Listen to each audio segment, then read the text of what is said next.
ఏది నిజం? ఎవరు నిజం చెప్తున్నారు? అమెరికా ఇరాన్ మధ్య మళ్లీ చర్చలు మొదలైనట్లేనా? అధ్యక్షుడు ట్రంప్ ప్రకటనను ఇరాన్ ఎందుకు ఖండించింది? ఇరాన్ అధికారులు దోహా ప్రయాణం వెనుక అసలు కారణమేంటి? చర్చలు జరిగితే ఇరాన్ ఆశిస్తున్నదేమిటి? హార్ముజ్ తెరుచుకున్నట్లేనా? ప్రపంచం ఊపిరి పీల్చుకుందా?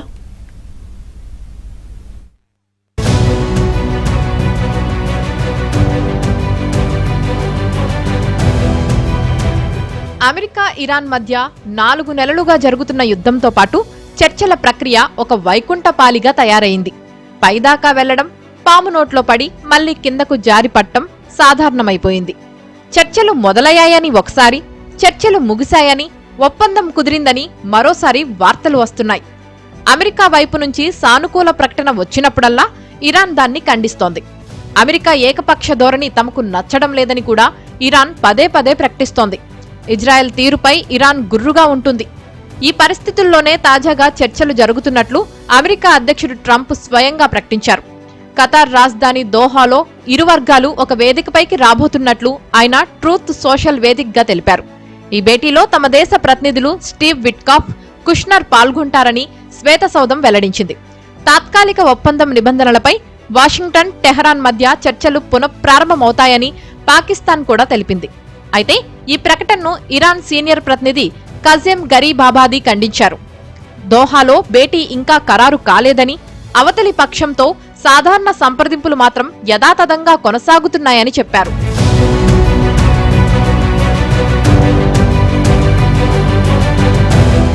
నిజానికి తాత్కాలిక ఒప్పందానికి సంబంధించిన నిబంధనలపై చర్చలు పునఃప్రారంభమవుతాయని అన్ని దేశాలు ఎదురుచూశాయి.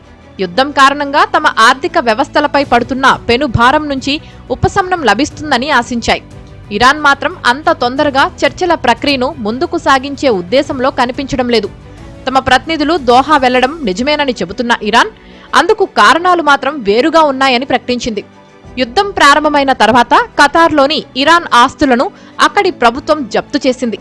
అమెరికా స్థావరాలు ఉన్నాయన్న కారణంతో ఇరాన్ దాడులు చేసినందుకు ప్రతీకారంగా 1,00,000 కోట్ల రూపాయల ఆస్తులను జప్తు చేశారు. ఉద్రిక్తతలు కాస్త తగ్గుముఖం పడుతున్న తరుణంలో జప్తు చేసిన వాటిలో సగం అంటే 50,000 కోట్ల రూపాయల ఆస్తులను విడుదల చేసేందుకు ఖతార్ ప్రభుత్వం అంగీకరించింది. దానిపై చర్చించేందుకు మాత్రమే తమ ప్రతినిధులు దోహా బయలుదేరారని, చర్చల కోసం కాదని ఇరాన్ పెద్దలు స్పష్టం చేశారు.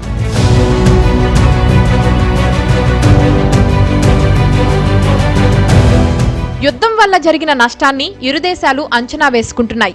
ఫిబ్రవరి 28న యుద్ధం ప్రారంభమైనప్పటి నుంచి ఇంతవరకు 7,200 క్షిపణులు పేలాయి. 80% దాడులు ఆవాస ప్రాంతాలపైనే జరిగాయి.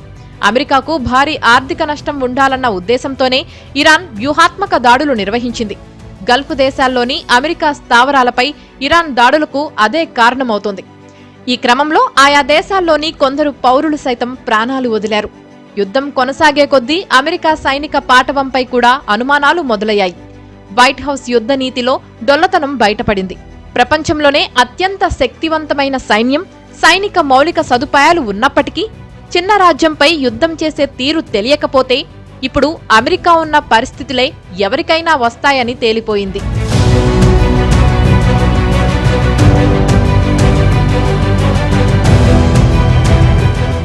యుద్ధం మందగించిన తీరు, దాడులు నిదానించిన వైనం చూస్తే మాత్రం తెర వెనుక ఏదో జరుగుతుందని అనిపిస్తోంది. ఇటీవల కాలంలో తాజా ప్రతిదాడులు పెద్దగా జరగలేదు. అమెరికా 1-2 దాడులు చేసినా ఇరాన్ ఎదురు తిరిగినా అంత మొక్కుబడిగానే జరిగిపోయిందనిపిస్తోంది. ఇంతకాలం హార్ముజ్ జలసంధిని దిగ్బంధించిన ఇరాన్ ఇప్పుడు మాత్రం నౌకలకు పచ్చజెండా చూపిస్తున్నట్లుగానే ఉంది. ఒక్క నౌక కనిపించినా విచక్షణారహితంగా దాడులు చేసిన ఇరాన్ ఇప్పుడు మాత్రం పోతే పోనీలే అన్నట్లుగా వ్యవహరిస్తోంది. ఇప్పుడు రోజుకు 40 నౌకలు హార్ముజ్ దాటాయి. ఆయా దేశాలు ఊపిరి పీల్చుకున్నాయి. అందులో కనీసం సగం నౌకలు ఇరాన్కు అత్యంత చేరువుగా ప్రయాణించాయి. ఫిబ్రవరిలో యుద్ధం ప్రారంభం కావడానికి ముందు రోజు 100 నౌకలు హార్ముజ్ను దాటేవి. యుద్ధం తారాస్థాయికి చేరుకున్నప్పుడు రోజు పట్టుమని 10 నౌకలు అటు నుంచి రాలేదు. పైగా ఇరాన్ ప్రభుత్వం రుసుమును డిమాండ్ చేస్తుందన్న ఆరోపణలు కూడా వచ్చాయి. జూన్ 17న తాత్కాలిక ఒప్పందంపై సంతకాలు చేసిన తర్వాత హార్ముజ్ జలసంధి మార్గంలో వచ్చే నౌకల సంఖ్య పెరుగుతోంది. ఈ క్రమంలో ఒక విషయం మాత్రం సుస్పష్టం. ఇరాన్ నుంచి హార్ముజ్ను లాక్కోవడం ఎవరి తరమూ కాదు. అది ముమ్మాటికి అసాధ్యమని అమెరికా వ్యూహకర్తలే అంగీకరిస్తున్నారు. అందుకే ఈ యుద్ధంలో అమెరికా దాని మిత్రపక్షాలు ఇరుక్కుపోయాయని ఒప్పుకోవాల్సిందే.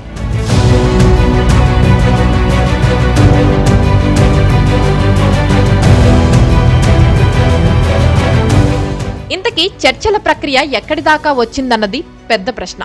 ఇరాన్ తొందరపడదలుచుకోలేదన్నదే దానికి తొలి సమాధానం. సరికొత్త అంశాలను చర్చల్లో చేర్చే బదులు ఇంతవరకు ఏకాభిప్రాయం కుదరని అంశాల అమలుకు ప్రయత్నించాలని ఇరాన్ వాదిస్తోంది. అందులో హర్ముజ్ జలసంధి కూడా ప్రధానమైందని, అక్కడ ఇతర రాజ్యాల జోక్యం తగదని కూడా తెగేసి చెబుతోంది. వాస్తవానికి హర్ముజ్లోనే సమస్యలు తలెత్తుతున్నాయి. ఇరు దేశాల మధ్య కుదిరిన అవగాహన ఒప్పందంలోని ఆర్టికల్ 5 ప్రకారం పర్షియన్ గల్ఫ్ నుంచి ఒమన్ సముద్రం వరకు వెళ్లే నౌకలపై 60 రోజుల పాటు ఎలాంటి రుసుము వసూలు చేయకూడదు. అయితే ఇటీవల దాడులు మాత్రం సమన్వయ లోపానికి దర్పణం పడుతున్నాయి.